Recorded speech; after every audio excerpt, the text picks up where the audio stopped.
कोई आप? सुषमा जी नागपुर से। राधे राधे महाराज। गुरुदेव आपके चरणों में कोटि कोटि प्रणाम। गुरुदेव मैं जानना चाहती हूँ कि प्रेम और मोह में क्या अंतर है? क्या मनुष्य के लिए बिना मोह के प्रेम करना संभव है या नहीं?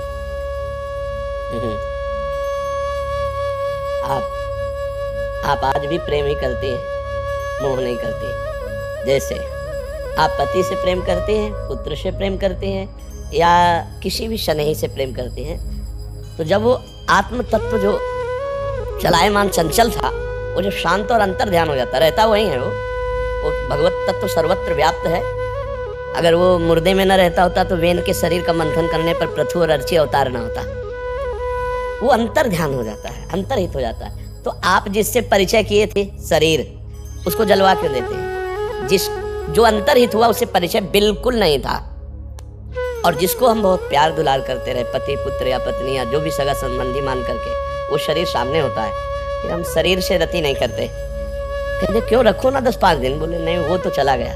वो कौन? उसका तो परिचय नहीं था। जिसका परिचय तो अनजाने में भगवान से ही वो प्रीति कर रहा था, अनजाने में। पर अनजाने में होने के कारण मोह कहा गया। अगर ज्ञान पूर्वक कर लेता तो वही प्रेम है। देखो वही मोह प्रेम में परिवर्तित हो रहा। कैसे? भगवान श्री राम कह रहे जननी जनक बंधु सुत दारा तनु धन धाम सुहृद परिवारा। यहाँ प्रेम नहीं होता, मोह होता है, राग होता है, आसक्ति होती है। भगवान के सबकी ममता ताग बटोरी मम पद्म नहीं बांधी बर डोरी। हो गया प्रेम, भगवान की तरफ घसीटा वही प्रेम हो गया। और संसार की तरफ गया देहों में, वही राग हो गया, मोह हो गया, आसक्ति हो गई। समझ पा रहे? वही है। असत से जुड़ जाने पर मोह हो गया और सत्य से जुड़ जाने पर प्रेम हो गया। प्रेम कहीं नई चीज नहीं है। जैसा हम पति में आसक्त हैं, जैसा हम पत्नी में आसक्त हैं, जैसे हम पुत्र में आसक्त हैं, वैसे प्रभु से आसक्ति हो जाए, यही प्रेम है, वही प्रेम है। वही जब शरीरों में हो गया तो मोह राग हो गया, और जब वो शरीरी में हो गया, शरीरी में, वही प्रेम हो गया। शरीर है भगवान, शरीर है पांच भौतिक, सबके हृदय अच्छा विकारी हो। अनजाने में सब कोई भगवान से प्यार करता है। नहीं चाहिए अब ये पुत्र, कितना भी प्राण हो, अरे रख ले ना 1-2 दिन, नहीं तुरंत पैसा दे के जला देंगे। बोले वो तो चला गया। तो अनजाने में जो चला गया वो परमात्मा था, वो परमात्मा अंश है। तो हम उसको तो जानते नहीं, पर कहीं ना कहीं हम उसी से प्यार करते हैं। समझ पा रहे हैं आप? अभिलाष भट्ट जी लखनऊ से। श्री हरिवंश महाराज जी राधे राधे। महाराज जी मानस जी में लिखा हुआ है कि होई है सोई जो राम रचि राखा। वहीं दूसरी जगह नारद पार्वती पहले प्रसंग देखिए, ऐसे चौपाई का भाव नहीं समझ में आएगा। कर देखा बहु जतन, भगवान शिव दक्ष कुमारी सती के लिए पूरा प्रयास किया। ये वही है जो मुनि धीर जोगी सिद्ध संतत विमल मन जय ध्यावै, ये वही सच्चिदानंद राम है, संशय मत करो। बहुत प्रकार से समझाया। जब देखा कोई अब इनकी मति में हमारी बात समझ में नहीं आ रही, तब कहा जाओ और परीक्षा ले लो। जो तुम्हारे मन अति संदेह तो किन जाए परीक्षा लेहु।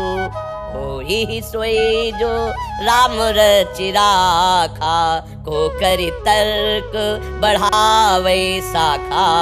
अस कही जपन लगे हरि नामा, सती गई जहाँ प्रभु सुख धा। बहुत बार समझाया लेकिन तुम्हारी समझ में नहीं आया। जाकर परीक्षा ले लो। और मन में सोचने लगे वही होगा जो भगवान श्री राम जी ने रखा, और जपने लगे भगवान का नाम। पहला प्रसंग समझा, अब बोले। वहीं दूसरी जगह नारद पार्वती जी के संवाद में है कि जो तपी करे हमारी तुम्हारी भावे मेटी सके त्रिपुरा। इसे भी जोड़ नहीं खाता ना, वहाँ उपदेश है कि तुम्हारी, पार्वती जी के लिए लिखा है कि तुम्हारी कन्या के भाग्य में लिखा है दिगंबर, भभूत रमाने वाला, मुंडों की माला धारण करने वाला, जटाजूटधारी शिवपति रूप में। कोई नहीं टाल सकता इसे। अब हिमवान को कैसे समझाएं? हिमवान से कहा अगर तुम सुंदर वर चाहते हो तो तुम्हारी कुमारी तपस्या करे तो भावी में मेट सके त्रिपुरारी, क्योंकि वही दूल्हा बन के आएंगे ना, वही सुंदर रूप धर के आएंगे, और कोई थोड़ी आएगा। प्रसंग को अगर हम पढ़ेंगे तो कहीं जोड़ ही नहीं उधर उसका इसका, कोई जोड़ है तो क्या जानना चाहते हैं? इसमें कर्म और भाग्य का विरोधाभास है। कुछ नहीं, कर्म भाग्य का कहाँ।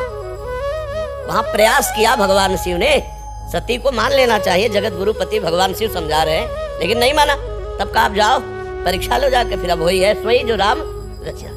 प्रयास के बाद जब सफलता नहीं मिली तो भगवान शिव कहने लगे वही सोई जो राम रचि राखा। और वहां क्या कह रहे हैं कि भगवान शंकर के जितने लक्षण वर्णन है ये सब मिलते हैं और वही पति रूप में इसके मिलेंगे। अगर आप संतोष चाहते हो कि अच्छा दूल्हा मिले तो ये कुमारी तप करे किसका? भगवान शंकर के लिए।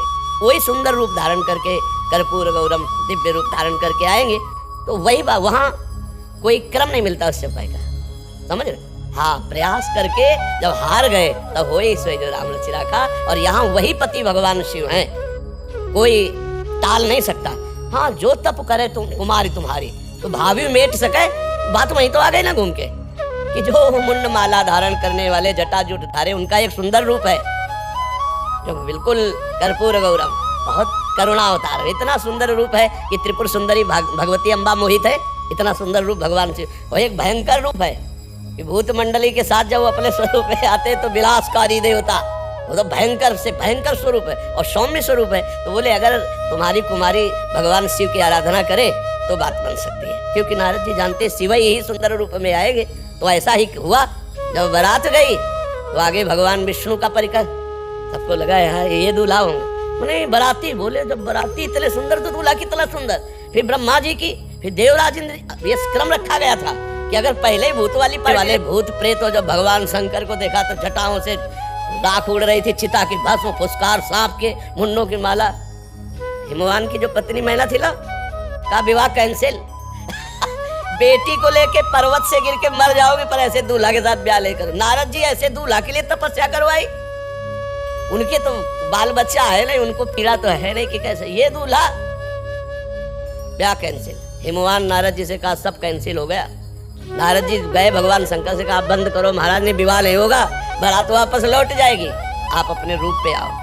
हाथ में दर्पण, एक हाथ में भगवान की छोटा सा त्रिशूल, वो दूल्हा रूप, सब मोहित हो गए। तो प्रसंग को हम जब प्रसंग से जोड़ेंगे तो उसका अर्थ निकलेगा, और एक यहाँ की टांग वहाँ का हाथ, वहाँ की नाक तो नहीं निकल पाएगा, नहीं निकल, समझ पा रहे हैं आप जी? कपिल गुप्ता जी, राधा वल्लभ श्री हरिवंश महाराज जी। महाराज जी, तीर्थ स्थानों के दर्शन का मेरा बहुत मन रहता है, परंतु मेरी आस्था श्री बांके बिहारी जी और राधा रानी में है।